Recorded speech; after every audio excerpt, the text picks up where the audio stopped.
Okay, good evening, everybody. We'll call this meeting to order for regular council meeting for June 25th. Council, could we have a motion, unless there's any errors or omissions in the meeting minutes from June 11th, please? Councillor Peak, Councillor Holmes. All in favor? Opposed? Carried. Thank you. Got a question? The agenda first. We haven't got there yet. Oh, okay. I don't have it open here. Next, 2.2, adoption of the public hearing reports from June 11th. Someone like to bring that forward? Councillor Holmes, thank you. Seconder, Councillor Peak. All in favor? Opposed? Carried. Thank you. Now, resolution to adopt the agenda. We do have an amendment. Do we, Professor? Yes, two amendments actually. One is there was an error noticed in item 14.1 regarding the OCP and rezoning for 8707 Tomlin Street. The recommendation from staff is incorrect and it will be displayed on the TV with the correct resolution recommended. It's item 14.3 regarding the solid waste regulation bylaw. We're recommending it be removed from the agenda because the bylaw is not ready.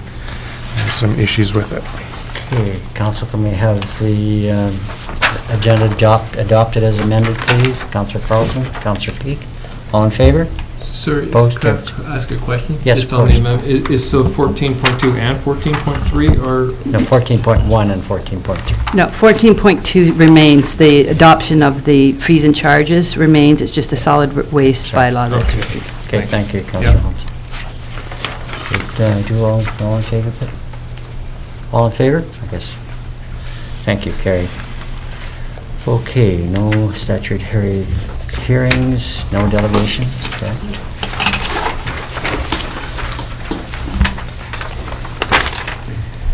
Moving on, we have the item 6, the opportunity for public comment on any item that is highlighted in the agenda. Would anybody like to speak to any of the items?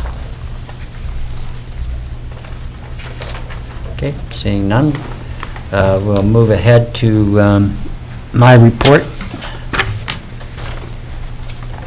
Okay. The large font makes it look longer than it really is. Like many others who pay attention to the state of world affairs, I've become alarmed at the rise of authoritarianism throughout the world. Populist leaders throughout the world have risen to prominence and are threatening democracy. Hence a recent headline in The Economist entitled, "How Democracy Dies." In this article, examinations of indices of the health of democracy showing an alarming deterioration since the financial crisis of 2007-2008. One study by the Economist Intelligence Unit, which is a sister firm of The Economist, showed 89 countries actually regressing in their performance as a democracy in 2017, with only 27 improving. There are several definitions of populism. One sees it as a political strategy in which a charismatic leader appeals to the masses while sweeping aside institutions. The range of issues crosses the ideological spectrum from extreme right to the far left.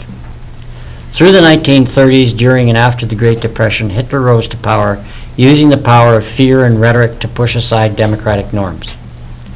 In the United States, the current president has unleashed vigorous attacks on the judiciary system, the press, and the security system, as well as using the rhetoric of fear to debase and dehumanize minority groups.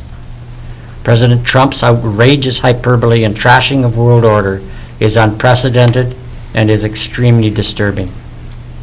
As far as some of those are concerned, these are the first steps towards authoritarian rule.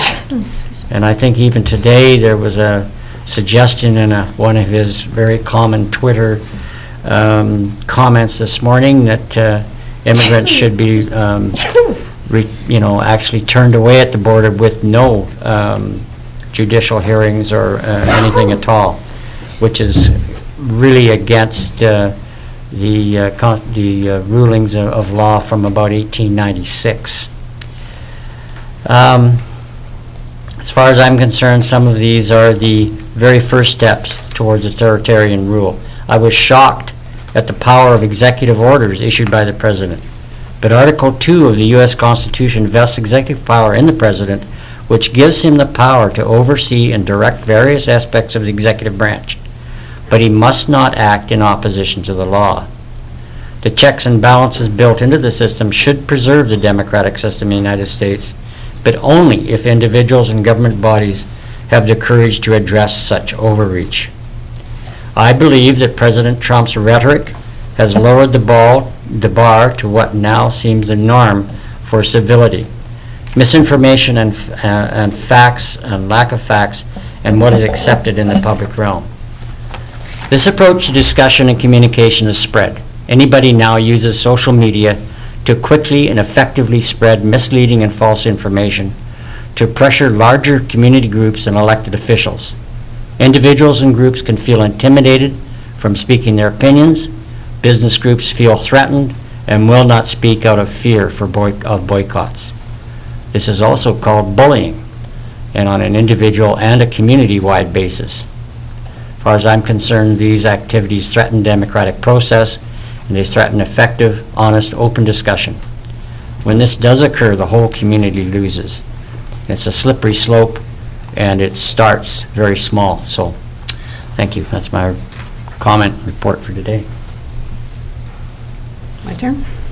Yep, go Thank ahead. you. Council, I just have a few things to note. First of all, I just wanted to state that last week I provided council, or last council meeting, I provided council with a long list of projects and work items that are currently underway, but I didn't really have the opportunity to recognize staff, all who have so much on their plates, that are actually the ones that are working on all of these initiatives that are underway. It's a particular, and I think council noted then, but I want to note again, that it's a time when many of the priorities that council has identified are kind of all coming to fruition, and staff have been tasked with operationalizing them, from just dealing with the floods and the good work that we did there, to undertaking the solar project, to the ag tech, of which you had a presentation on this morning at the committee of the whole, the cart rollout, which is a huge endeavor that is just behind the scenes, multi-pieces working, the Parks and Recreation Master Plan that we'll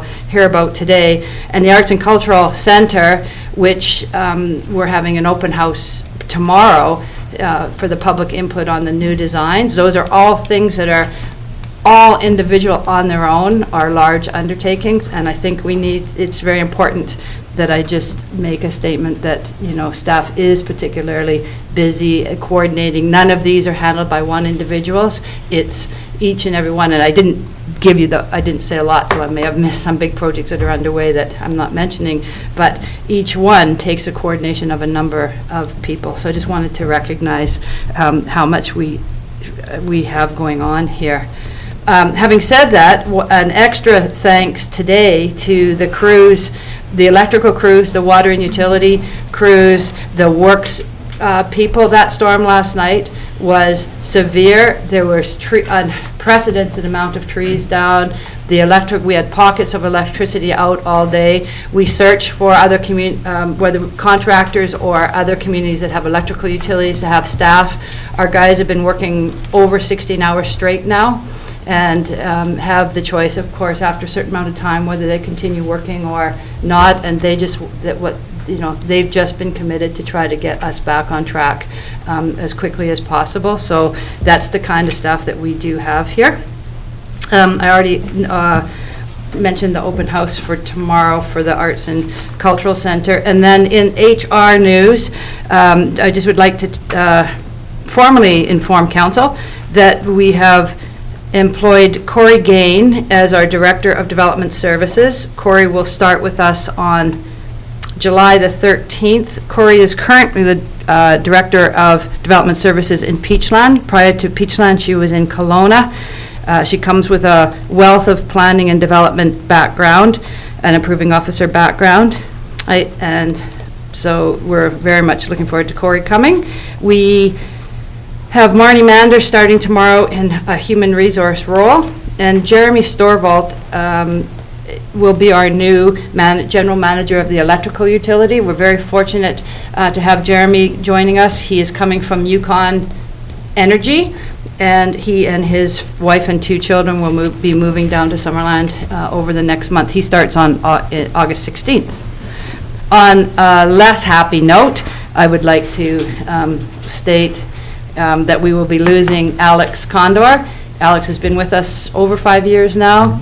Alex also came to us from Whitehorse when he did join Summerland, but Alex is going to be leaving to go to a new position in the city of Kelowna, and it's sad to lose him, but we wish him very well. He's been an incredibly important part of our team. That's my report for today. Okay. Actually, I would like to add to your report, if I might. Excellent. Okay. There's a whole area of our CIO's workload that goes somewhat underappreciated, but having had experience in several councils now, I appreciate what's been happening over the longer term. We've had an extraordinary effort and success in communication with the public, especially on major projects. The ones that really come to mind that have been very successful in terms of our relationship with the public and having them understand how these things need to be coordinated. I think of PVR 10 for one. That was just one of a number. The other is a lot of the one-on-one contact that went with owners on Garnet Valley Road as that project proceeded. It was an ongoing effort by all staff, but it took a tremendous amount of work to maintain, good relationships and to establish a good rapport with the folks that are living in the area.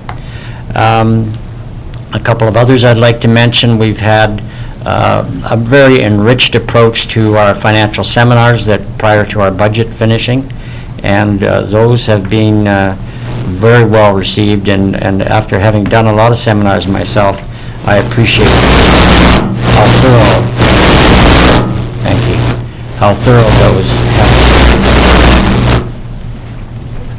In addition, just as a small example, we had a sewer project in Fort that was somewhat controversial, 2.5, 3 years ago now, and that also took a great deal of one-on-one work by staff, and to see that went well and everybody was taken well care of. So all these projects, in addition to many others that the CEO has been talking about over time, have taken the whole complement of staff to get done. And through her coordination with staff, it should not be understated that every one of staff, from finance through to public works to planning through administration, are involved in all these projects, and it has to be coordinated for these things to be pulled off. So I certainly appreciate the work, and I'm sure council does as well, and the community is extremely enriched because of these activities. So I hope you don't mind I did that. Okay. Anyway, we'll carry on. Moving forward, no unfinished business at all, of course. Moving ahead. There is. Was there one? Oh, right, okay, sorry, go ahead. Nicole will be speaking to that.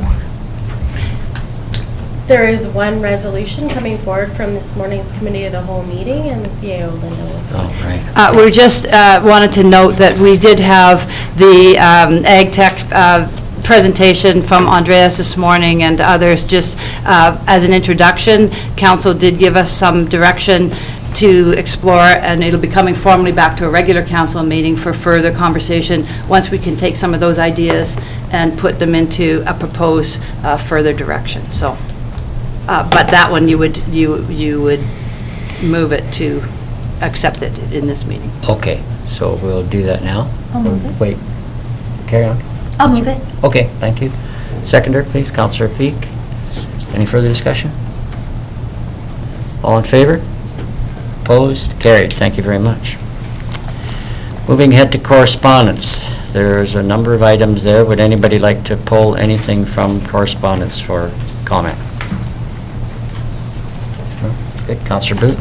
I just wanted to bring forward the Okanagan Regional Library letter about their proposed citing of any cannabis-related facilities, retail facilities downtown, and their request that consideration be given to looking at the library as a family-centered facility, and to consider that when we're debating on where and if we should have retail cannabis Okay. in Summerland. Point well taken, the fact that it's so close proximity to the school, I can't see a problem with the library location.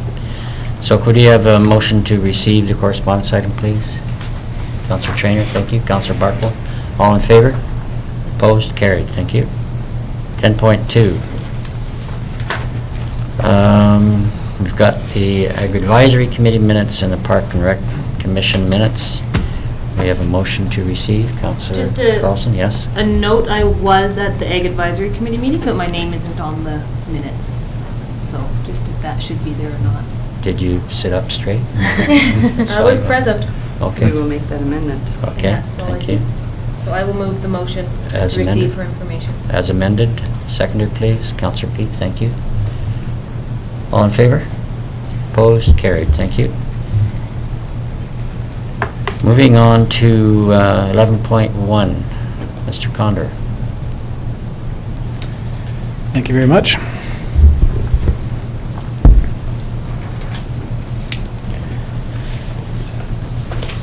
This is an application for a development variance permit to reduce an exterior side yard setback to allow for an enclosed deck and accessory structure at 15215 Lakeshore Drive. The property is located near the intersection of Peach Orchard Road and Lakeshore Drive. There is an existing single-detached house on the property. The property is adjacent to an undeveloped portion of Peach Orchard Road, which technically makes the property a corner lot and is subject to an exterior side yard setback of 4.5 meters along the southern property line. The application is to vary this exterior side yard setback to 1.5 meters for an accessory structure and 1.1 meter for an enclosed deck, which is equal to the same setbacks that would apply if the lot were not deemed to be a corner lot. Just to be clear, if the south property line was not adjacent to an undeveloped road right-of-way, the property owner could build this close to the property line without the need for a development variance permit, and there are no plans to develop this road right-of-way. Thank you. Okay, thank you. Do you have any correspondence, Mr. Denninger? Yes, there's one piece of correspondence which has been distributed to council. It is in strong support of the request for variance. Thank you. Would the developer like to, the proponent like to speak, please? Yes, sir. Thanks, sir. I don't Can have you anything further to add. It's a vacant lot, actually, trees and weeds to the south, so. Okay, thank you. Would any member of the public like to speak to this? Okay, thank you very much. Okay, we're going to proceed. Councillor Peak? Yeah, I have a question. I realize that staff are saying that there's no plans to develop the adjacent road right-of-way.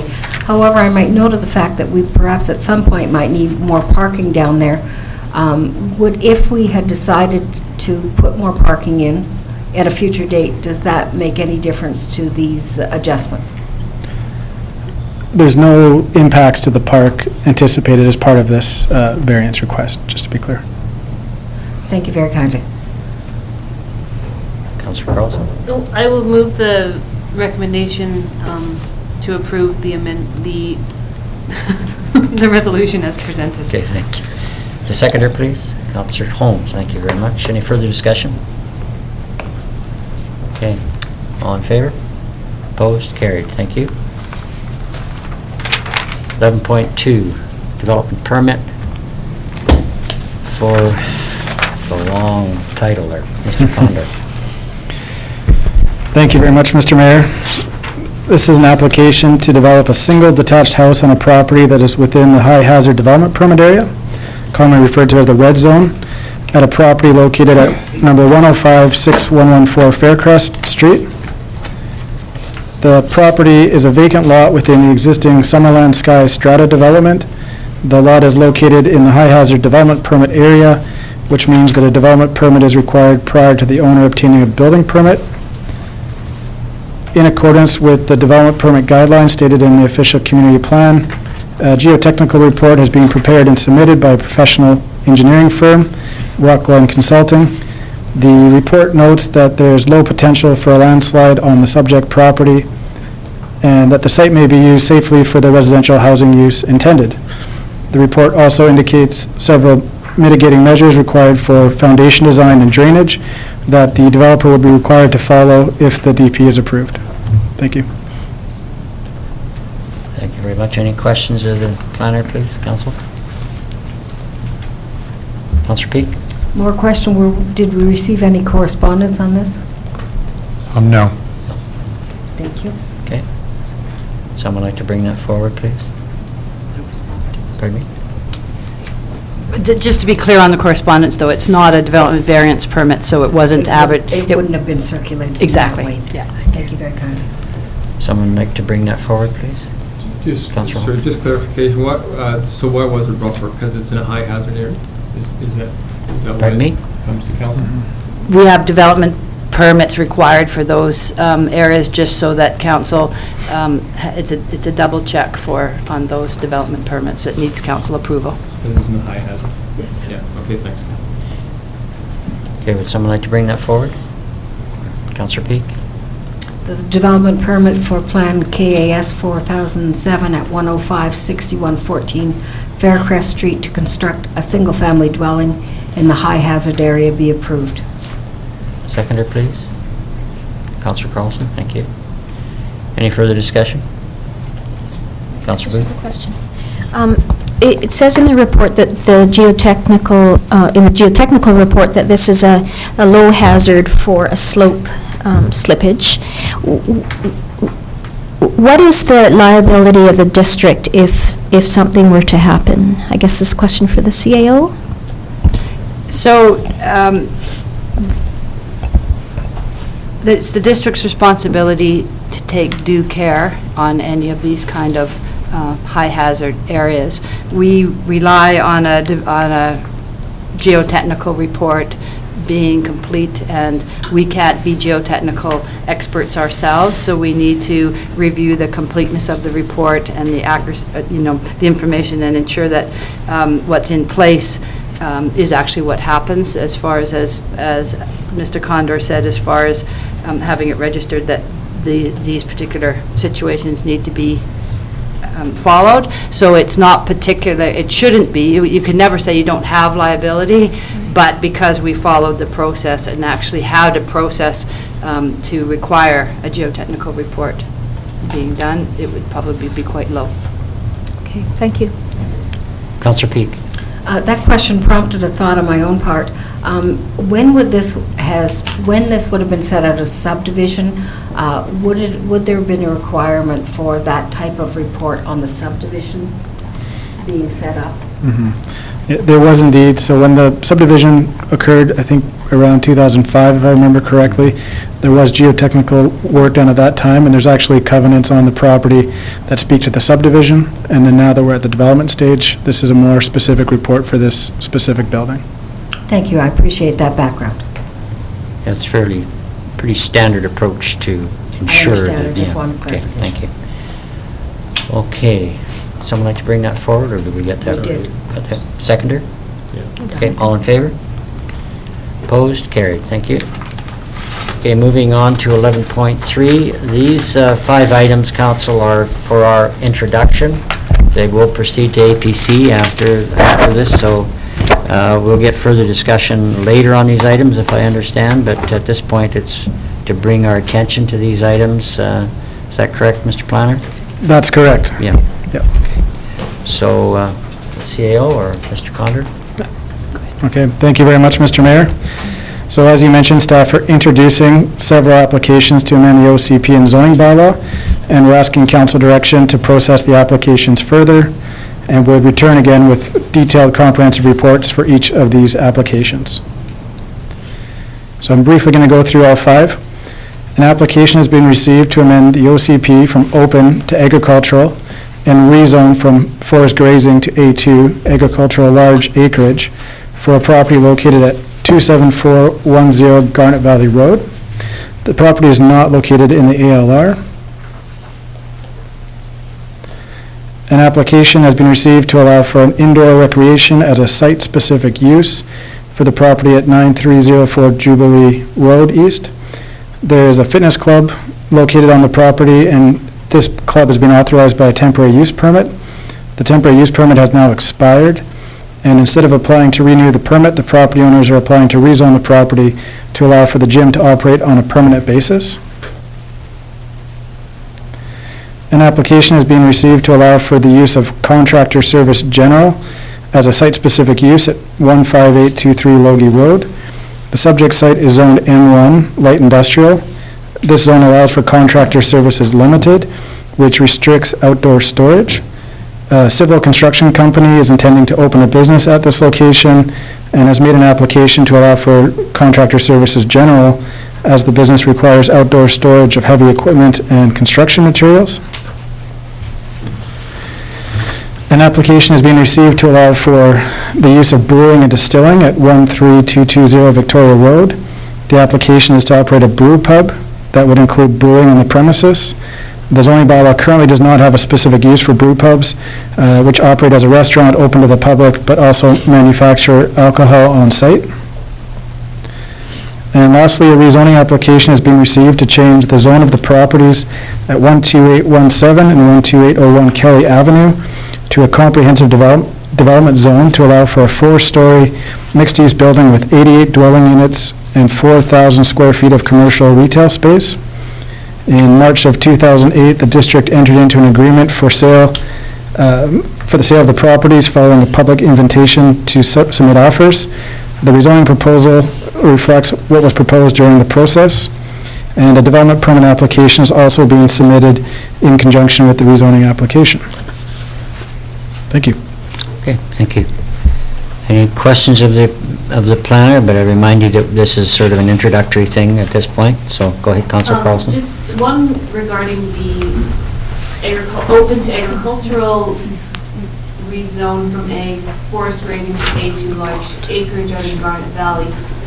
This did go to the Ag Advisory Committee, and the question was raised as to how much water is available, and if there is excess water that could be allocated in the Garnet system, and whether that needs to be addressed prior to making a decision such as that. And so I just wanted to put that out there, that before that does get too much further down the road, I think that we should find out what the plan is and how many more properties are there above the roadway that may want to also rezone for cannabis or whatever other reason, and if there's enough capacity in the system.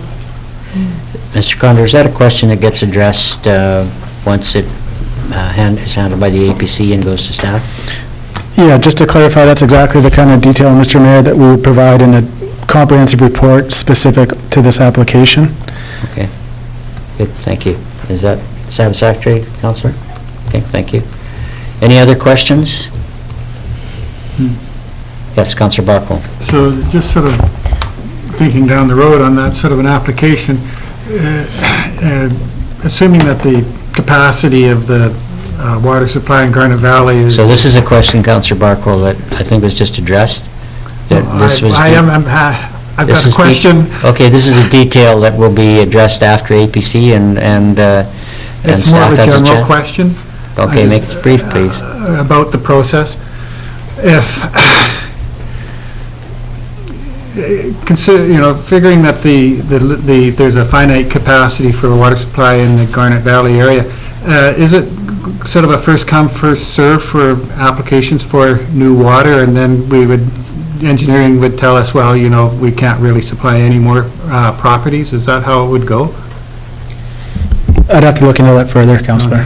We had discussion on that when we were looking at the water supply, and I don't have the answer on hand, but we will bring that forward and address it when we're processing it, because it has been discussed. Thank you. Anything else, Council? Okay. We have a motion to receive, please. Councillor Barkle, thank you. Seconder, Councillor Traynor. I would suggest that it's not a motion to receive, it's a motion to direct. To process the application. process. Yeah. I think you have the wrong version, and so do I, Oh, I think. Oh, okay, So someone should read the first line of the motion out. okay. Go ahead, Councillor Yeah, Barker. I move that the following official community plan and zoning bylaw amendment applications be received as listed 1 to 5, and that staff be directed to process the applications for further consideration. Okay, thank you. Seconder, Councillor Booth, thank you very much. Anything further? Okay, all in favor? Opposed? Carried, thank you. Okay, moving on to, I guess we're moving into 12.1, Parks and Rec Master Plan. Lori, I'm sorry. Lori? Thank you, Mr. Mayor. I am very excited to be here tonight to introduce the final version of the Parks and Recreation Master Plan for Council's consideration for adoption. In April 2017, Lees and Associates were selected to provide the consulting services to complete the District of Summerland Parks and Recreation Master Plan as per the request for proposals process. A subcommittee to the Parks and Recreation Commission was established to work with staff and the consultants on the master plan as an advisory committee to the project. Over the past year, there has been extensive research and analysis completed, as well as thorough consultation and engagement. I came to this project 7 months ago, and I was very impressed with the high level of community interest in this master plan. Over 100 people attended the open house on May 9th, and over 125 people submitted online surveys throughout the month of May. This speaks to the importance our community places on parks and recreation in Summerland. Overall, the community voiced strong support and agreement with the vision, principles, key findings, and draft recommendations. I would like to thank the Master Plan Steering Committee and the Parks and Recreation Commission, who played an important role in overseeing the project, including participation in the 2 open houses, providing a thorough review of the various document versions, and offering valuable input into the revisions over the past year. On June 13th, 2018, the Parks and Recreation Commission unanimously passed the following recommendation to Council: that the Parks and Recreation Commission recommend Council adopt the District of Summerland Parks and Recreation Master Plan as submitted by Lees and Associates. This plan impacts many other District of Summerland departments, and I'm very thankful for the valuable input provided by various district staff. I thank Council for providing input at the project updates and workshops. And finally, I thank the team with Lees and Associates for their dedication to the project and providing a strong document catered to our community. The Parks and Recreation Master Plan will provide the District of Summerland strategic direction for the provision of parks and recreation programs, services, and facilities over the next 10 years, and will help guide policy development and decision-making. So with that, I would like to introduce Eric Lees, the principal of Lees and Associates, and John Kirbyson, a senior associate, who will be presenting the final plan.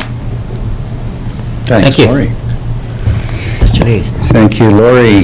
Mr. Mayor, members of council, staff, and assembled members of the community. Yes, I'm here with John Kirbyson tonight for this coming out of our final draft master plan. You've had the opportunity over the last several weeks to see this, at least the commission has, and dating back to May. Council had an opportunity to see this as well, so my presentation tonight shouldn't last more than 2 or 3 hours, if that's okay. That's fine. I'll try to shrink it down a little bit. Could be a because small audience, Yeah, Mr. Lees. That's right, I'll do that. The schedule you see up on the screen represents the whole project schedule, and as Lori mentioned, we've been on the job, privileged to be working with the community for over a year now.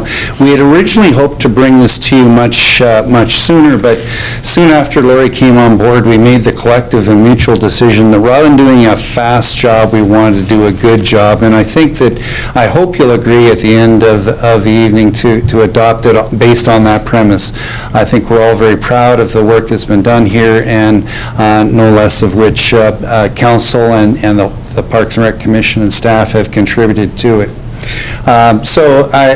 Again, in the interest of brevity, I'm going to move quickly through some of these perfunctories because you're, I hope, familiar with most of them.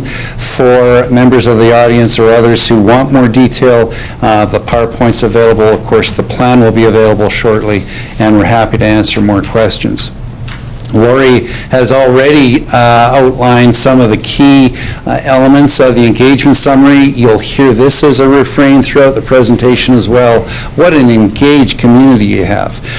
You don't need me to tell you that standing here before you. This is a community that really appreciates the Parks and Recreation Services and all of the values and benefits that those represent. This is a mostly complete list, but I think it demonstrates the extent and depth to which we were able to reach a sampling of those in the community.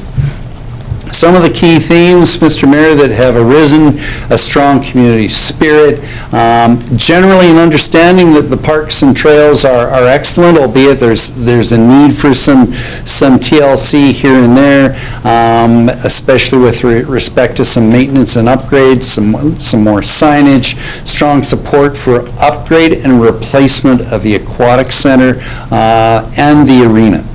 So those are two important themes that you'll hear me coming back to over the course of the presentation. And of course, those are supported by additional recreation programming.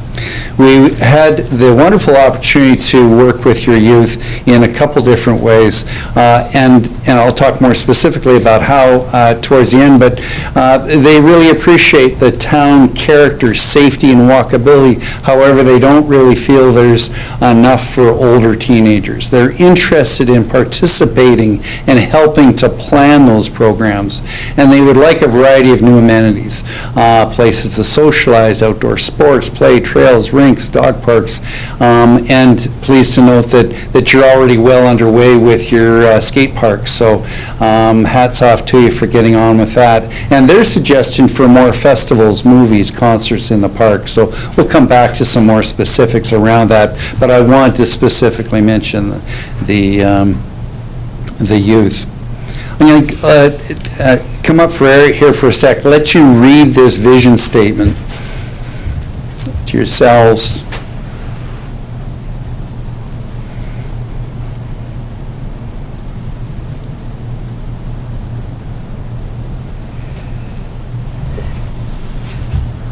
Maybe a bit more of a novel than a vision statement, but it's long, but I think it's good, and I'm hoping, I was testing the mayor's memory earlier, because many of the words that you see here are your words from almost exactly a year ago when we met in the upper mezzanine at the curling rink, and I asked you straight up, what words do you think should be in a vision statement? So words like accessible, inclusive, engaging.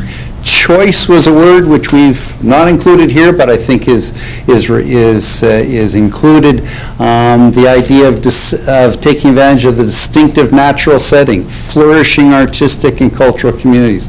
So it's an important statement that I think both this council, future council staff, and those that will be evaluating your work over the years will find helpful. And then drilling down to another level, again, some of the similar ideas reflected now in statements of principle. And in the interests of brevity, I'm not going to read all 10 of these out to you. I'm hoping you'll find these reflected in not only the findings that I'll be presenting, but ultimately the recommendations and and those recommendations that respond to the findings. So what I'll do now, Mr. Mayor, is I'll cherry pick from some of these. You've already had a chance through Lori's presentation to get a feel for what some of these key themes are.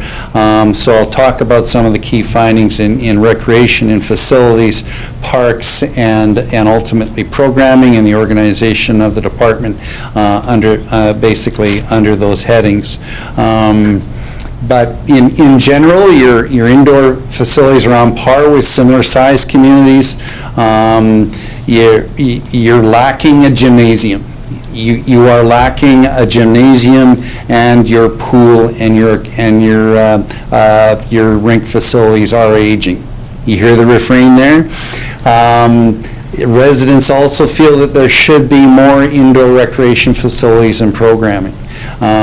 There is strong support, strong evidence. If you drill down into the document, you'll see through the phone survey we undertook and all the engagement that you enjoy a lot of public support for the improvements to these facilities, which is, I think, a very positive thing going forward, especially this year. Aquatics and Fitness Center is 42 years old. It's nearing the end of its serviceable life. For that reason, we think it's important that you really understand in a detailed way what that means structurally and from a physical plant standpoint. So that's why we're recommending that you conduct a detailed facility audit. You work with the asset life cycle plan that would arise from that and adjust your budgets accordingly, and then ultimately work towards a long-term strategy for eventual replacement and implementation of a reserve fund so that you'll be able to afford that replacement over time. If, in our view, the unlikely event that the life expectancy of the pool is greater than 10 years, we think it would be worth investing in an ultraviolet system. We don't think that'll be the case, but we're giving you that threshold as some added guidance. And we think there may be ways, upon further review of the operating hours, to explore opportunities to increase the pool use and critically the revenue associated with it. In many ways, this is a similar story with the arena and the curling club. It's 41 years old and nearing the end of its serviceable life. So in a similar fashion, you need to understand just what the condition of that physical plant is, develop the maintenance management plan and budgets around it. We really think you should be looking at implementation to upgrades to the washrooms and changing rooms and continue to upgrade the concession. A long-term replacement strategy is necessary. Looking at within the whole supply and demand for ice around the region at neighboring communities, and ultimately coming back to council with a needs assessment that identifies the gaps between supply and demand and a cost analysis for a potential second ice sheet. That's, in our view, in the distant future, but we think that that's a key item for your work plan going forward. Working with your nonprofit societies, providing indoor facilities is central to the success of the whole spectrum of recreation facilities that you're planning, including liaising with the school district during any future facility expansion, especially if there's an opportunity for the gymnasium there. Continuing to explore opportunities to use existing facilities for more recreation programming and the possibility of converting the arena concourse into a multi-purpose recreation room. But I hasten to add that these are stopgap measures that will not satisfy the community's need in the medium or even the short term. During any future plans to redevelop the aquatic center, we think you should consider adding a gymnasium in order to develop a comprehensive community recreation center, which you don't presently have. So, Mr. Mayor, with that, I'll switch over to the park system. As I said a moment ago, the general feeling is that your system of parks is excellent, and you have the added benefit of Crown Lands and Sunoka nearby. You've got more total parkland than average for similar-sized BC communities. Of course, you've got the benefit there of Giant's Head and Conkle, which account for over 70% of your parkland. Your city, community, neighborhood parkland is somewhat below the provincial average for communities of your size, but of course you're in this position where you're somewhat rural, but you're somewhat urban, and so we're trying to come up with that sweet spot of mixes there within the park system that you've got. Excuse me. Your residents are active. They're frequent users. Most of Summerland is within a 10-minute walk of a park. The diagram here to the right shows in the lighter green areas around the main population areas. Those are 5-minute walks, 10-minute walks, or the radius around that. The neighborhoods of Trout Creek, Western Trout Creek, Happy Valley, and the Sinclair-Barkley area are somewhat underserved, and this is all part of the methodology that we use when looking at communities of your size and layout. So they're a tool for analysis. They're not necessarily anything to get too anxious about. You and your predecessors, staff have done a remarkable job of creating a system of parkland that is serving the community very well. So what we're suggesting here is some continuing to do that using parks classification scheme that we've included in the document, some park supply standards, and ensuring that new developments include adequate parks and open space to meet the needs of new residents. So that's trying to stay within that 5 to 10-minute walk, trying to keep the 2.7 hectares of developed parkland for every 1,000 residents. These are targets. These are sometimes aspirational, but you're very close on those. But as I said, Trout Creek, Happy Valley, Sinclair-Barkley, those areas warrant further analysis for acquisition and development. And part and parcel of that, how are you going to afford that? A parkland acquisition and improvement program and an updating of the DCC bylaw will assist in that, reaching that goal. With respect to your lakeshore parks, using your flood remediation as an opportunity, which you're already doing, you're partway into, upgrade and winterize the washrooms, adding some play equipment and sun shelter at Rotary Beach, exploring the feasibility of making Dog Beach accessible not for dogs, but for dog owners. Some more conceptual planning for Peach Orchard Beach Park, and investigate the long-distance swim lane from Peach Orchard to Rotary Beach, and undertake the improvements that you'll see forthcoming before too long via Powell Beach Park master plan. Additional recommendations: Dale Meadows Park, from fairly broad brush to fairly specific, included here. Memorial Park is similar, although we think that Memorial Park warrants a master plan as well. And looking at everything from winterizing the washroom to the band shell, creating a gathering place in the community. We think it would be worthwhile considering the development or the transformation of Deer Ridge and Dunham Parks into neighborhood parks, and a master planning process for Conkle Mountain, primarily to deal with the trail system there. Some off-season possibilities for a Peach Orchard campground, and a master plan for the rodeo grounds, and a gathering place in the downtown core, which was something that your youth community highlighted. You've got some playground replacements underway. We think that program should not only continue, but that you should be looking forward even further, making sure there's sufficient budget in there to meet this Canadian Standards Association standards for playground and safety, and at the same time create new playgrounds, including some natural playgrounds in areas that are not within that 10-minute walking zone. Excuse me, Mr. Lees, got a short question? Quick question on playgrounds. Does that include school grounds as well, when kids might use during off-school hours? Well, we think the principle should apply, but the master plan does not apply to lands owned by others, such as the school. So the 3 big playgrounds at schools wouldn't count towards that 10? That- Really, there's 13. That is my understanding. Have I got that right, John? Yeah. Okay, thank Right. you. Yeah. Other sports amenities, outdoor sports amenities that warrant consideration here. At this point, your additional sports fields are not warranted, but that needs to be monitored. A lot of that has to do with how your community changes over time. If there was to be a big influx of soccer, for example, this is how things often happen. A great soccer coach comes to town and all of a sudden soccer is big again. Well, right now soccer is not that big. So you're okay on sports fields for the moment. Powell Beach, we know the tennis courts there aren't in great shape. We don't quite understand why that, what the geotechnical issues are there, so that's what we mean by assessing those courts.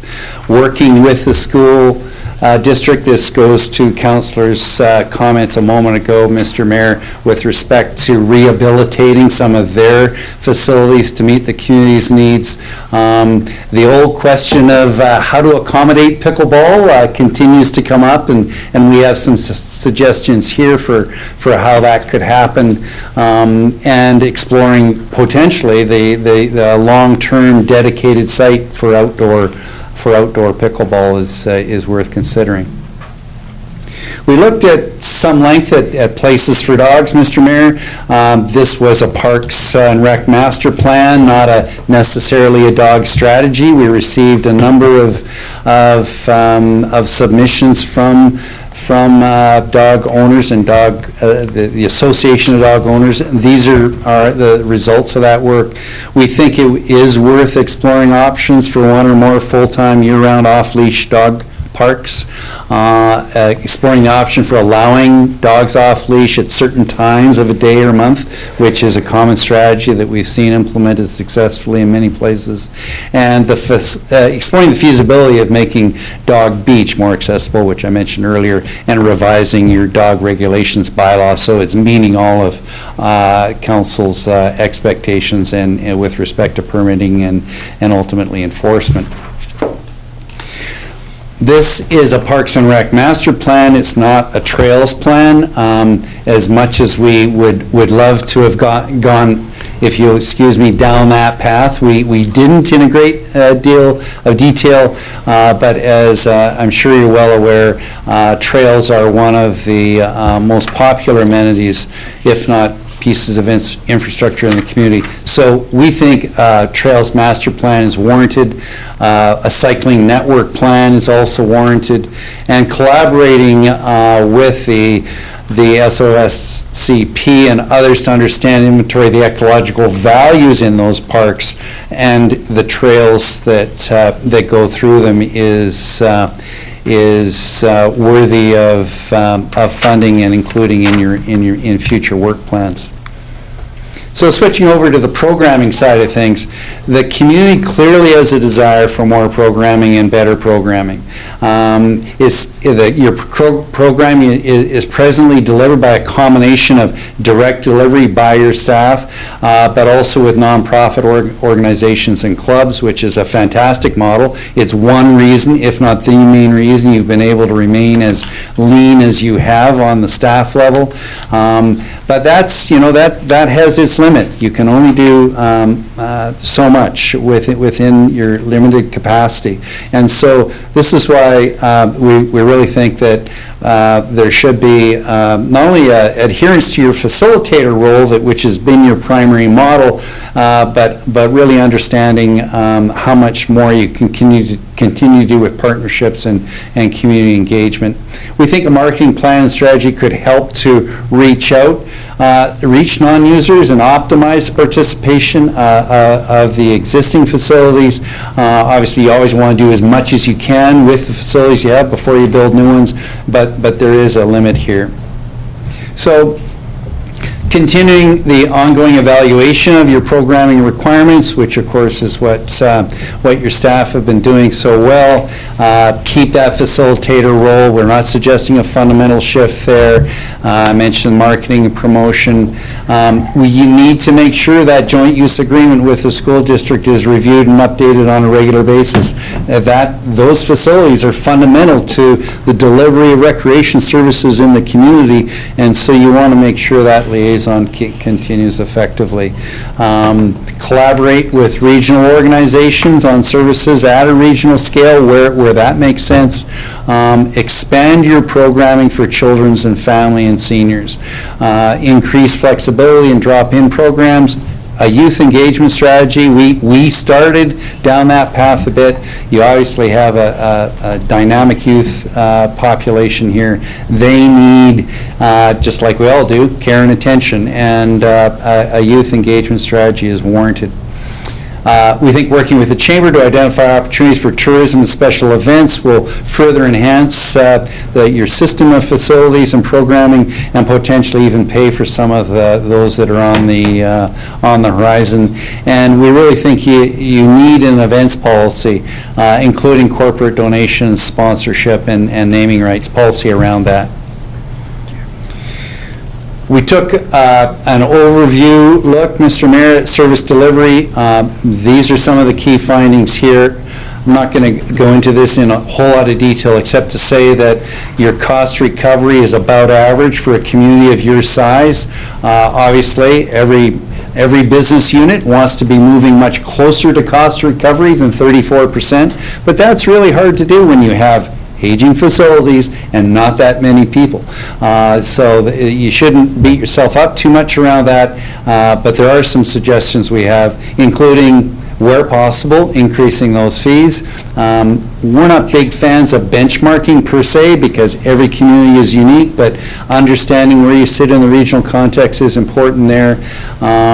Exploring further with your residents where more free or low-cost programs are most needed.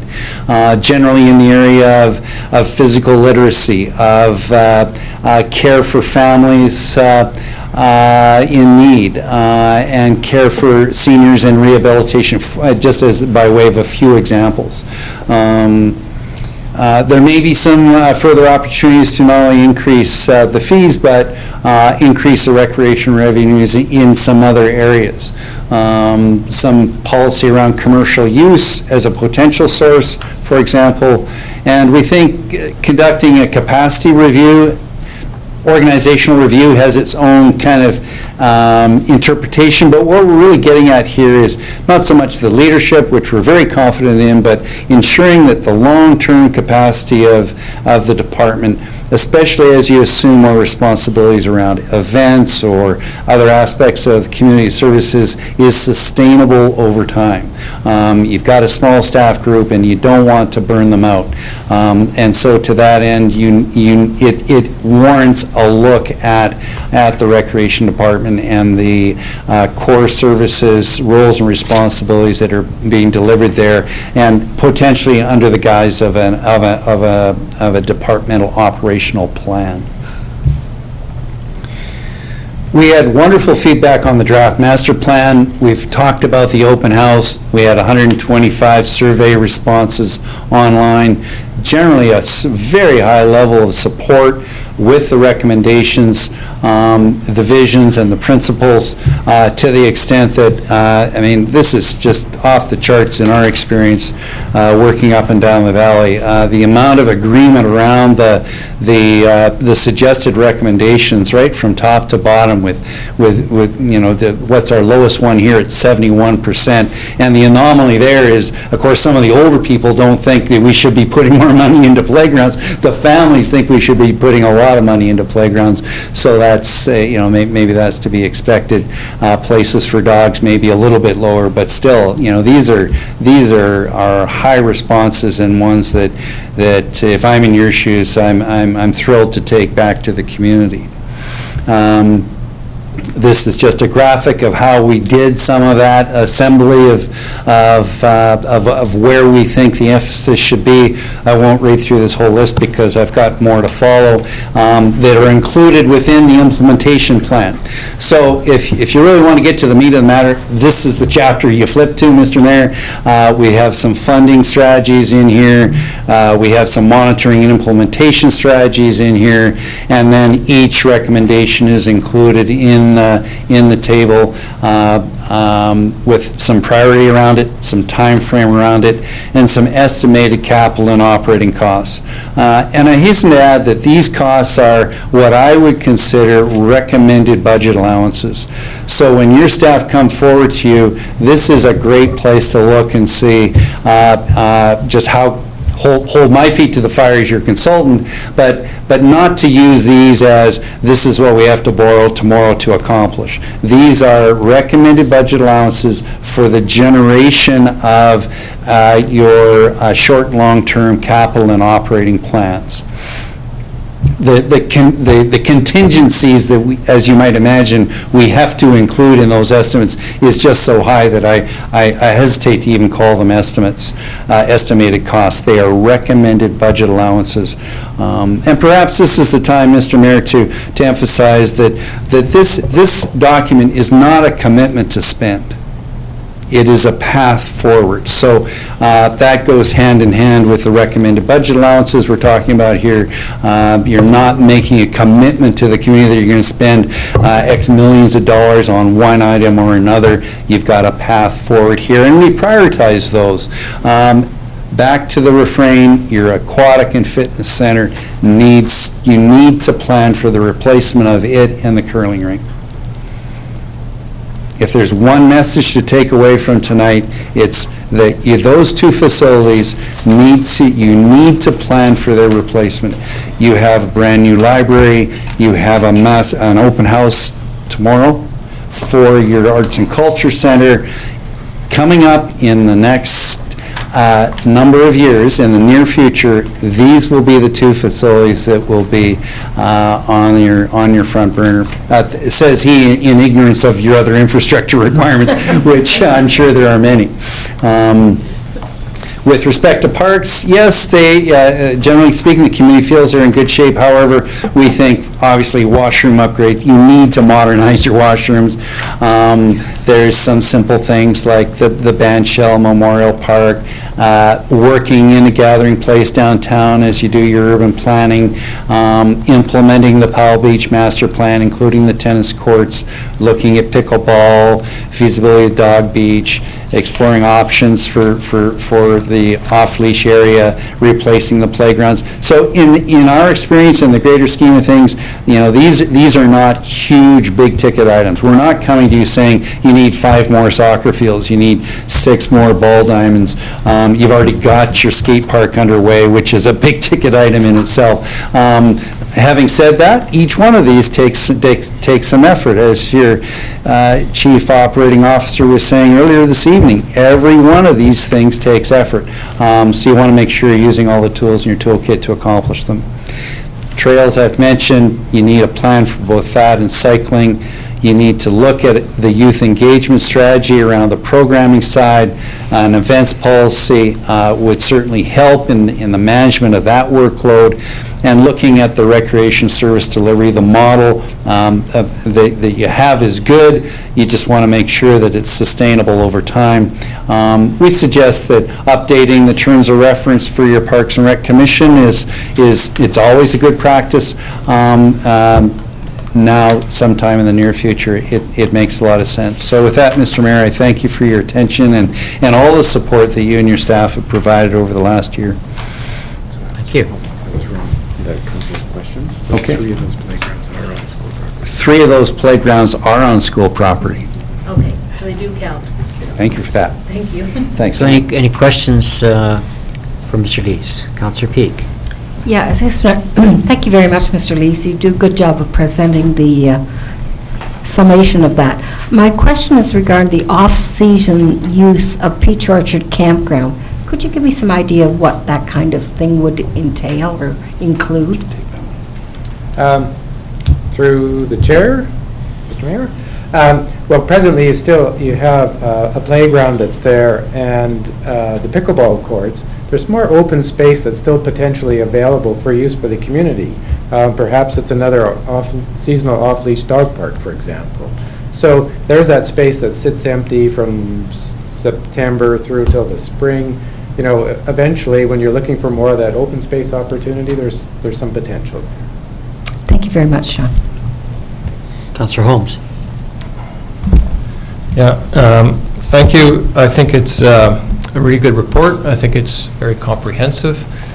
There's a lot in here. If my only comment might be there's too much in there. Yeah. And I think maybe some more work needs to be done on prioritizing some of these things. I know you have, the range of the years.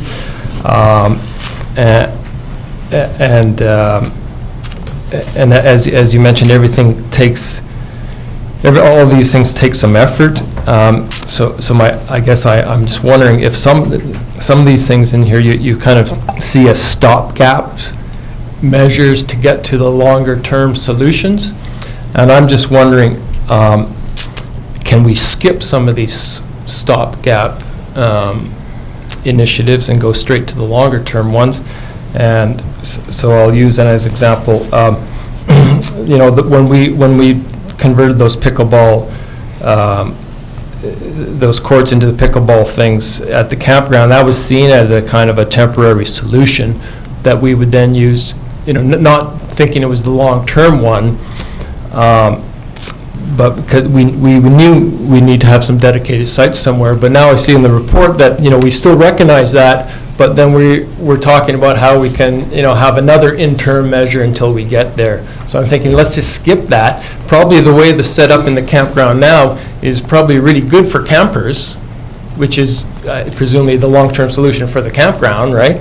That's one area. And I also, you mentioned that the idea of having a joint community high school gym would be a stopgap until we have our own community gym. I noticed the wording to liaison with the school district to have a kind of joint facility is a bit watered down than compared to our last master plans, where it was a real strong wording to say that we'll work towards it. I know the school board hasn't been really that has been quite lukewarm on the idea, and we have never really got very far with that. And maybe that's just a recognition of that. So I kind of want to think, do you think that's something worth pursuing with the school board, or are we just wasting our time on it, and should we just focus on having that community gym? So there's a whole lots of ideas in there, but I think you know where I'm getting at. You want to talk about the school board option first, and then I'll talk about the bigger picture? Sure, okay. Again, Mr. Mayor.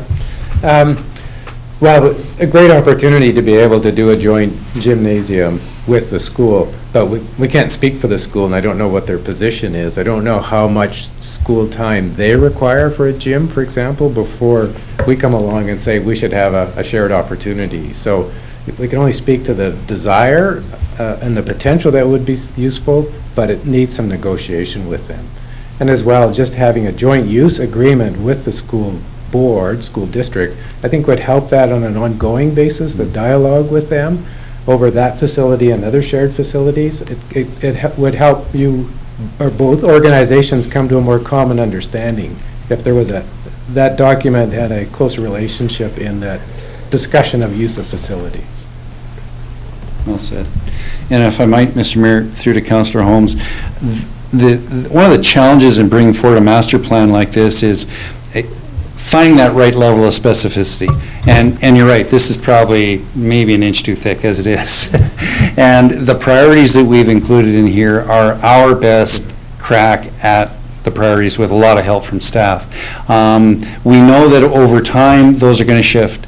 And we know you've got professional staff and potentially us at your elbow to help you refine those over time.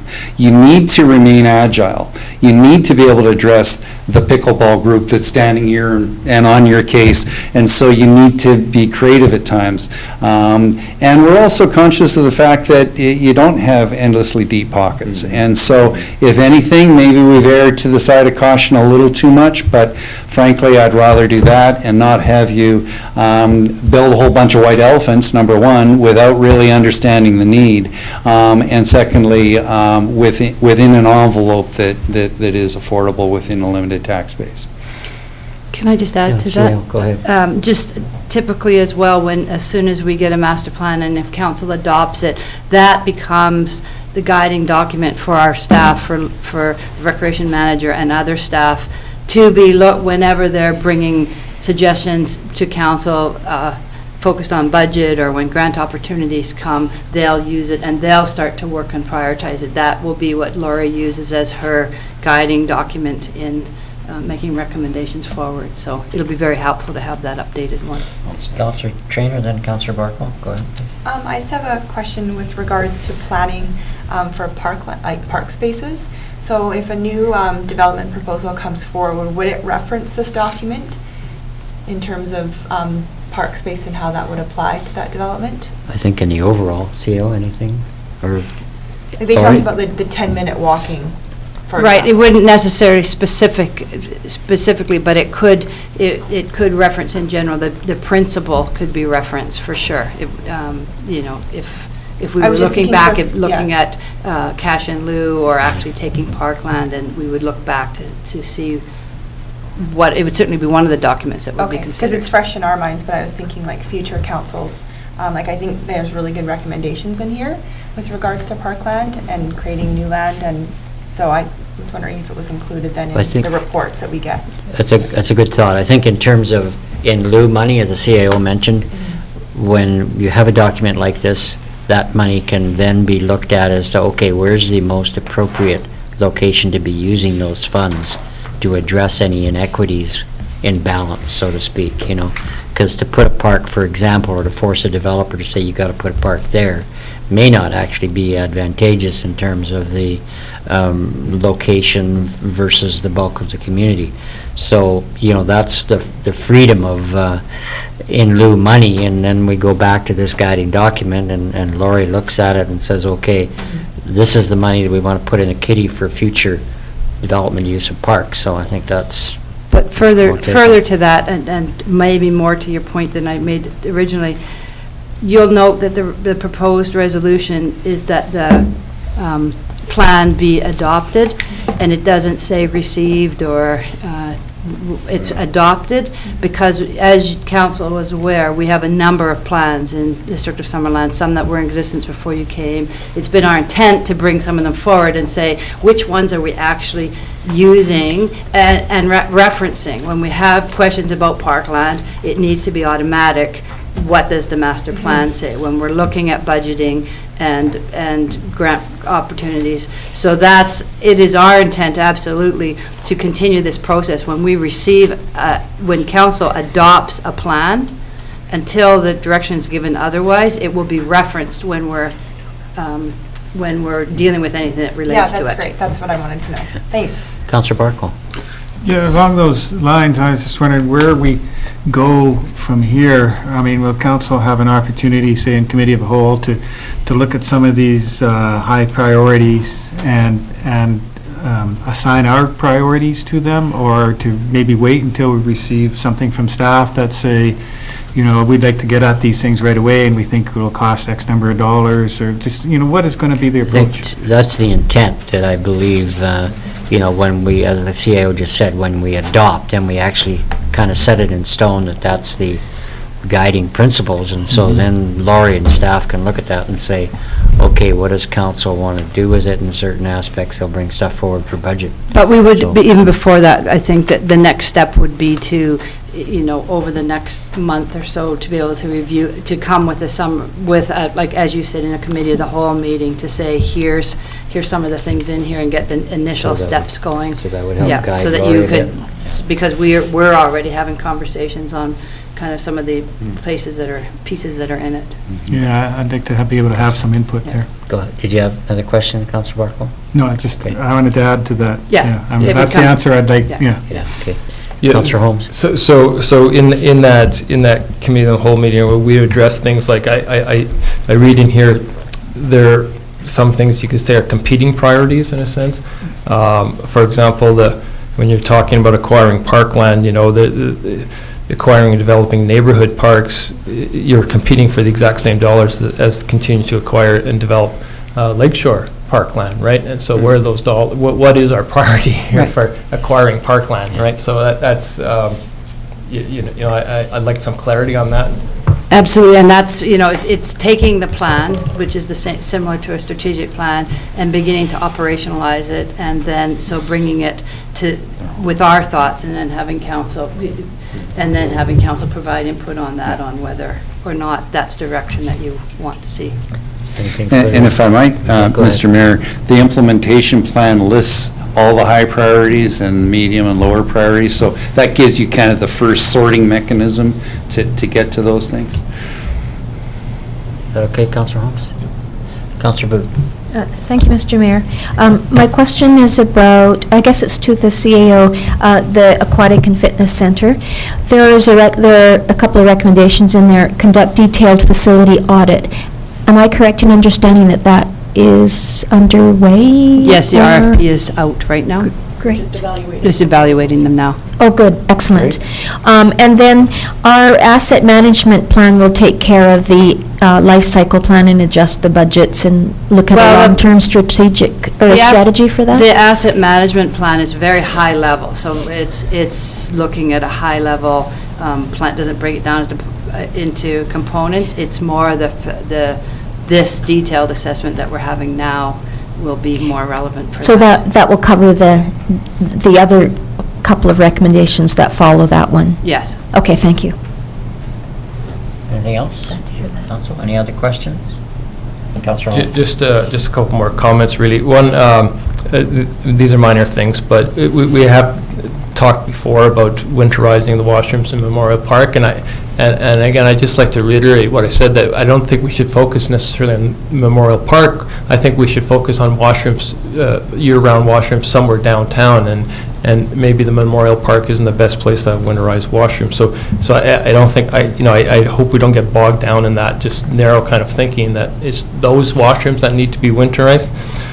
And I'd just like to also note that this is the third plan now that makes a recommendation for a town square or some sort of public gathering place downtown, and I hope we just, maybe we'll be third time lucky and actually do it.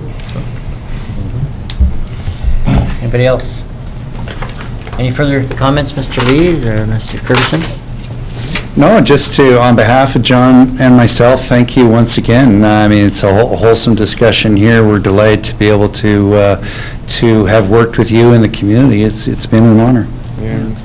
And Lori, yes. Absolutely, of course. I ask Great one job more leading us through. Mhm. Councillor Boot, one more thing to add? Yeah, Go ahead. thank you. I just have one, it's, it probably is a silly question. There's something in there about the ATV users looking for staging area. I understand that.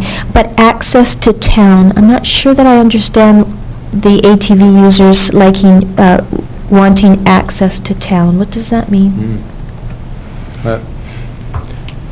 Mr. Mayor, I'll have to go back and review the whole document. I believe that was a comment from the ATV groups themselves making that request, that they'd like to be able to use their vehicles to access town more. So it wasn't a direction that we were coming from us or something that we were supporting, but recognizing that some of your community user groups are saying, hey, wish we could access your town a little bit more with our ATVs.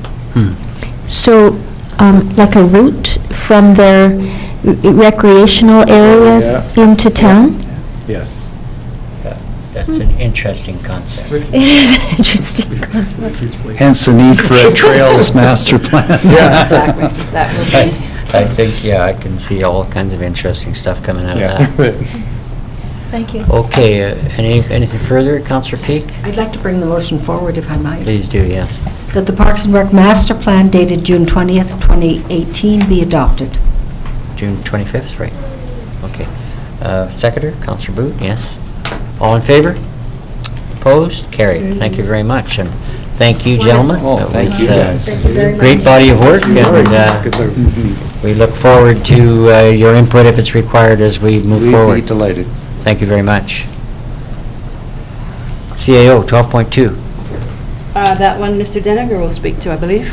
Yes, so this is just the annual municipal report as required by the community charter. It does need to be received each year by council by June 30th. It's for your consideration and receipt, as well if there's any comments from the public regarding it that are welcome at this time. Nothing's been received by staff in writing or otherwise regarding the annual report. The report covers audited financial statements, a list of permissive tax exemptions, and a report respecting municipal services and operations sort of the goals set by council and how the corporation's doing in achieving those goals. If there's any questions, happy to answer them. Questions of Mr. Deniger? I guess not. Thank you very much. Do we have a motion to receive, please? Councillor Holmes, thank you. Seconder, Councillor Booth. Any further discussion? All in favor? Opposed? Carried. Thank you. Good. Moving on to 12.3. 12.3, I believe, is Mr. Johnson? Yes. Thank you, Mr. Mayor. This report is to bring forward a temporary road closure request for a special event at the Fall Fair on September 7th. The request is to close Main Street from Henry Ave to Victoria Road and Henry Ave from Main Street to Wharton Street for 5 hours in the evening for their Fall Fair street party. So as per district policy for road closures, special events must be brought forward for council approval for first-time events. Okay. Thank you. For the first time? Yeah. Right, okay, thank you. Any questions, council or staff? Okay. Councillor Peak. More general question. The policy is that you only bring it forward on the first time, thereafter it just repeats itself and you practice what you started in the first place? Yeah, the intent is if it becomes an annual event, that initial application was reviewed, approved by council, and we would roll forward with the approval on the road closure each year. Unless it was something that council brought to our attention that they wanted to review again. Right. That makes sense. Thank you very much, Chris. Someone like to bring that forward, please? Councillor Holmes, thank you. Councillor Peak. All in favor? Opposed? Carried. Thank you very much. Moving ahead to 12.4. Guess we go back to Mr. Condor. No. No? Okay. So this is a request for council for an RFP for the subdivision and development servicing bylaw review and update. The budget, all of the submissions that we received were over budget, and therefore it needs to come forward for council's approval if you do wish to award it. Staff recommendation is that it's be awarded to All North in the amount of $97,000, and that the additional amount over budget is just as part of the overall capital budget. So normally this, because it's under 100,000, wouldn't come to us, other than the fact it's a change up. That's right. CAO and or Director of Finance has the ability to Yeah. approve it, so it's because it's So it's over. only because it's a change. Mhm. Yeah, okay. Any questions, Councillor Peak? Yes, I'm wondering the time frame that we're looking for this coming back to us, like being achieved and coming back to us. Yeah, timelines for the project are, currently it's going to be early in 2019. The initial schedule in the proposal was about an 8-month period from start to finish. We're reviewing that right now with we will be reviewing it with the recommended consultant when we roll forward with the contract to finalize those timelines. Very good. Thank you kindly. Anybody else? Someone like to bring that forward, please? Councillor Parkville. I'll bring I'm just checking to see if it's a resolution or a motion or which, as written. Motion, yeah. Seconder, please. Councillor Trainer, thank you. Any further discussion? All in favor? Opposed? Carried. Thank you. Okay, moving ahead to 12.5. Mr. Deniger can speak to Mr. that. Deniger. Yes, so this is in regards to two pieces of property along the lake shore. One of them being Rotary Beach and the F&I docks, as they're called. And the other one is for the linear pathway along the lakefront there. Peach Orchard mostly is where it is. So the resolution presented there meets the requirements of Front Counter BC and the Ministry of Forest Lands and Natural Resources. They require resolutions from council in order to finish the processing of these two applications. So some direction was given by council, I think about 1.5 years, 2 years ago, in a general sense to move forward with acquiring tenures on the various parks along our waterfront to replace the head lease that was expired back in, I believe, 2008. So this these are two leases that need to occur now more than ever, because they're holding up funding through the Disaster Financial Assistance Program that will help us repair both the path and the two docks at Rotary Beach. It's, just to be clear, it's holding up the permits, the DFO permits, I believe, isn't it? The DFA applications, yes. Yeah. Yeah, they refer it to the land department, who needs to ensure that we have tenure before they can proceed with processing the applications. Okay. Any questions? Councillor Peak? These particular land tender applications, they will then be in perpetuity? No, we're requesting 30 30 years. It's at the discretion of the province. Thank you. I but- perhaps read that and my mind slipped. My other question would be, are we then going to concurrently continue with the other sections that we were looking for leasing on? Yeah, there's other smaller sections that we'll have to apply for as well. These are pressing because of the funding. Exactly. Thank you, very kind. Anybody else? Okay, would someone like to bring that forward, please? Councillor Carlson. I'll move 12.5 as presented. Seconder, please. Councillor Peak, thank you. Any further discussion? Looks like we need to move ahead with it to get those docks done for the summer, right? Possibly. Councillor Booth.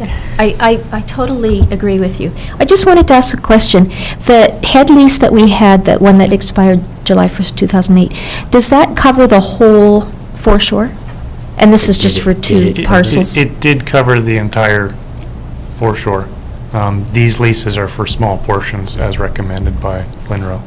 And then if there is a need to lease another portion, say in between or down the road a ways, then we would follow this procedure again? Yes. And it could be a conversation for a future time to determine if you want to start a process to look at Yeah. having, whether or not that was actually a good decision to let that lapse or not, and to start the process. But you need these in place anyway before you can Yeah. start them. Right, thank you. Councillor Holmes.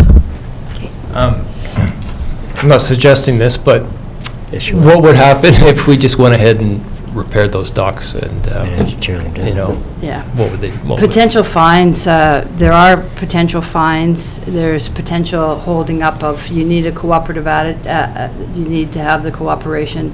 We rely on those particular ministries and departments for a lot of permit work that we did, so I would strongly suggest it would be not a good idea. It's just like proceeding to build a building without a building permit. I mean, that's one of the things, it is a very good question, and it's something that council, as we talked about this morning, will be talking to the ministries at UBCM, and Chris was at a meeting with the senior ministry staff this morning, talking about exactly that. When there's things like floods, and you get delayed by a year because of permits that you need to do again, how do you speed that up? And, you know, we did run into some difficulty even last year when we had put the riprap in to preserve the banks, and then we didn't get all the proper permits after the fact, even though we were dealing in an emergency kind of thing. So it's an area that needs to be improved. Well, that's why you think that, you know, they would be able to give you conditional permits, you know, that on condition that you get the head lease or whatever, right? I mean, when you buy a house or something, the roof is leaky, the insurance, you know, the sales will go through on condition that you repair the roof, right? It's done all the time, so I don't see why it's not done in something like this. Okay, we ready to go ahead? All in favor? Opposed? Carried. Thank you very much. Okay, 12.6. 12.6 is pretty straightforward, but do you want to speak to it? The 150 Mosaic? I'll only say that the Cultural Development Committee met and conferred about the different locations that were proposed, which are listed in this attached report, which was the earlier 2016 recommendations. And they had a really robust discussion. Their comments are listed here. And all of them were very excited by the opportunity to see the mural mounted. But because there are changes proposed at the general site where the museum is, which was the primary choice, it was suggested that it might make more sense to keep the mosaic protected interior here until there's an opportunity to consider the mosaic in the context of the entire site. So that's kind of a recap. So this resolution, or this proposed motion, is the recommendation of this CDC? Yes. Okay. Thank you. Councillor Pete? I hear what you're saying. I'm not quite clear on why we're waiting till the renovations are done. If the discussion with the museum was for the opportunity for it to be on the front face of the museum. Well, that's where things sort of aren't as clear-cut as that. The museum board, when they were approached about locating the mural on the building, were not entirely in favor of mounting it on the front of the building, and the Cultural Development Committee also felt a different location of the building. They preferred the side facing the roundabout on Rosedale. So it's clear that further discussion between the concerned parties would make more sense, and so it makes more sense to do it in the context of everything being done, rather than randomly putting it up. Everybody agreed the north wall is not their chosen location. So why move it? Thank you very much for a little more illumination. Councillor Barkwell? Yeah, so after that, I'm kind of confused, because I was just going to say that looking at the picture that's provided with the report, that doesn't look like it would fit at all. And so I wondered why that was the recommended location, and now you're saying it's not the recommended location, it's... So the recommended location in that report is from an earlier report before I came on board and before the Cultural Development Committee existed. And when the Cultural Development Committee considered the various buildings that were being proposed, their favorite building was the museum, but they didn't like the proposed wall location. And when the museum board was approached, they loved the idea of having the mural, but they also didn't like the north wall, and they weren't sure they agreed with the Cultural Development Committee's recommendation. But we know the museum is a preferred location. So, like, that leaves 3 other walls. The back wall obviously is no good. The other wall that faces the roundabout, nobody would see it. It just... Well, there was actually a lot of talk about the facing the roundabout being very visible, because it's where people coming into town can see as they drive up Prairie Valley. It's a very exposed wall. Yeah, so there was a very robust discussion at both meetings, and it seems clear that working together, there will be a solution come forward. Councillor Traynor? I think that it's good to be able to see it from a distance, like if you're approaching from a car. But I think that the nature of the mural is also you want to go up closely and look at it up close. So any of those locations at the museum, is there areas for people to walk up and look at it closely? So that's part of why the north wall was considered a bad choice, is there are implements, farm implements, that sort of block getting up close to it, as well as vegetation. The wall facing the roundabout is the cleanest to get close to, and there's the access through that parking lot. And then, there's also the possibility that with the potential Wharton Street developments, patterns and foot traffic will change there. So it was considered that it might be better to wait a little bit, since it's safe where it is right now. Yeah.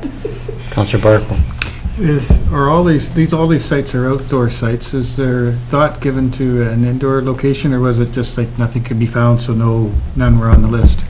Part of the reason that outdoor locations are favored for these installations is that people are traveling across Canada collecting sites the way that one might do a treasure hunt. And so they'll drive into a town, find the mural, get their picture taken in front of it. And so if it's outside, people can see it any time of day, and they can, it's sort of an attraction, so that the outdoor people can then link it to the mural at Peachland and to the mural at Penticton and see it as part of a continuum. It was intended to be an outdoor project when it was presented, but, it certainly works well indoor here, but it wasn't, the intent of the program is for it to be outdoor. Councillor Barkwell? Well, I was at a presentation from the people twice, actually, and they said the life wouldn't be as long outdoors, maybe 10 years, which makes me worried a little bit, which made me think that I would prefer an indoor location, so it would be here for 100 years. But, you know, it is harder to find an indoor location. Councillor Holmes? Yeah, I painted one of those tiles. I don't want it around 100 years from now. So I'm okay outdoors. He doesn't want his talent exhibited. I think one thing that, you know, if I can add in, when the old museum, or the old art center was demolished and they wanted to remove and reuse some of the figurines and so on that were on it, I'd only suggest that, you know, buildings like the museum may not be destined for 100 years.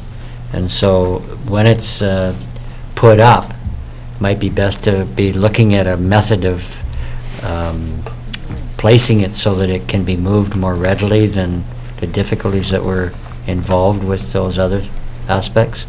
So, because it could be, you know, we could have either a new museum or a better location at some point. So you don't want to have a lot of difficulty in moving it, so. Anyway. Okay, Councillor Carlson. I'd like to move that the Canada 150 mosaic be installed at the museum after renovations at the Arts and Cultural Centre are complete, and the District of Summerland work with the Museum Society to site the mosaic. Thank you. Seconder, please. Councillor Peak, thank you. Anything further? All in favor? Opposed? Carried. Thank you very much. Thank you. Okay, moving ahead to bylaws, 14.1. So these are both for adoption, but the wording in the proposed motion is incorrect, and so they now have it up on site. It just referred to the Prairie Valley Road when it was really supposed to be referring to the Tom Monroe Street. So it's just adoption of those two. Councillor Carlson. I will move the staff recommendation that is on the board. Thank you. Seconder, please. Councillor Holmes, thank you. All in favor? Opposed? Carried. Thank you. 14.2. Same thing, it's adoption of the fees and charges amendment that dealt with solid waste and carts bylaw that was introduced and moved last meeting. Okay. For adoption, mover, please. Councillor Holmes, thank you. Councillor Carlson. All in favor? Opposed? Carried. Thank you very much.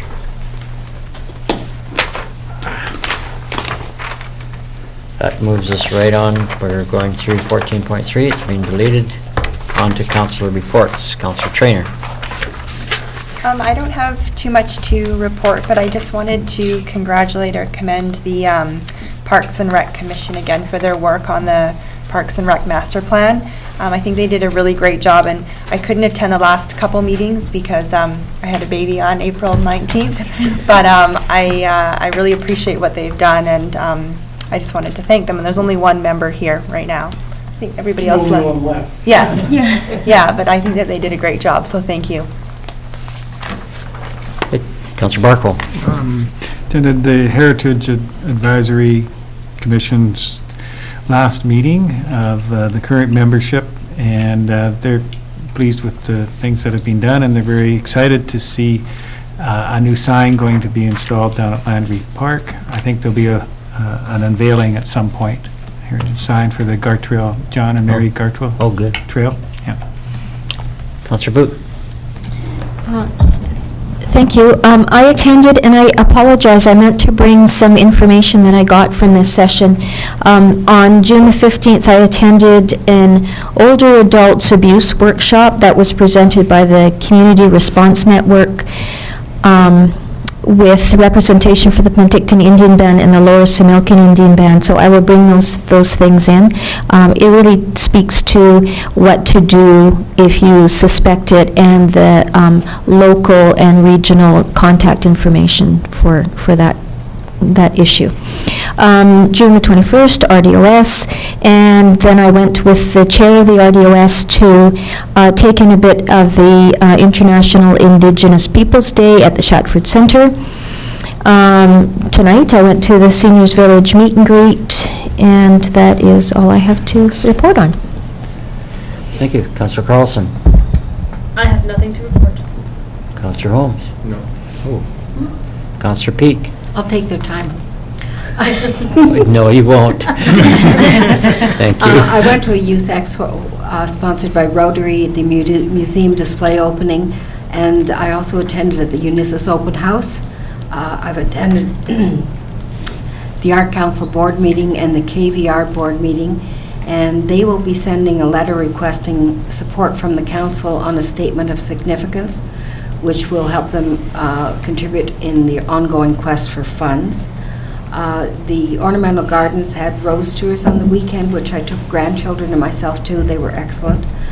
We've done the business after business at the Rackets Club. I'd like to commend the Rackets Club. It was a lovely event, and of course, it's a beautiful site to be in.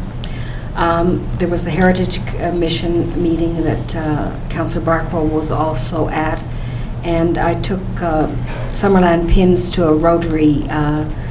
The exchange student had the parents come from Taiwan, so I gave them Summerland pins, and they're very excited that their son was able to be here in Summerland. I also, thanks to Council for me allowing me to attend the Economic Development Summit in Kelowna, which is why I wasn't at the last council meeting, and I'd like to say that it was an excellent summit. They had really good speakers. There were a number of topics that were covered. There were some I wasn't able to attend, but they talked about the nimbleness of, and in the age of acceleration and change. There was workshops on solo workers, labor shift and market information and big data technology and solutions, harnessing new technical tools and new skills, knowledge sharing, working with the First Nations, and building resilience into your community. And there was also a workshop on economic development best practices. It was a really good summit, so thank you very much for the opportunity. Thank you. Councillor Holmes?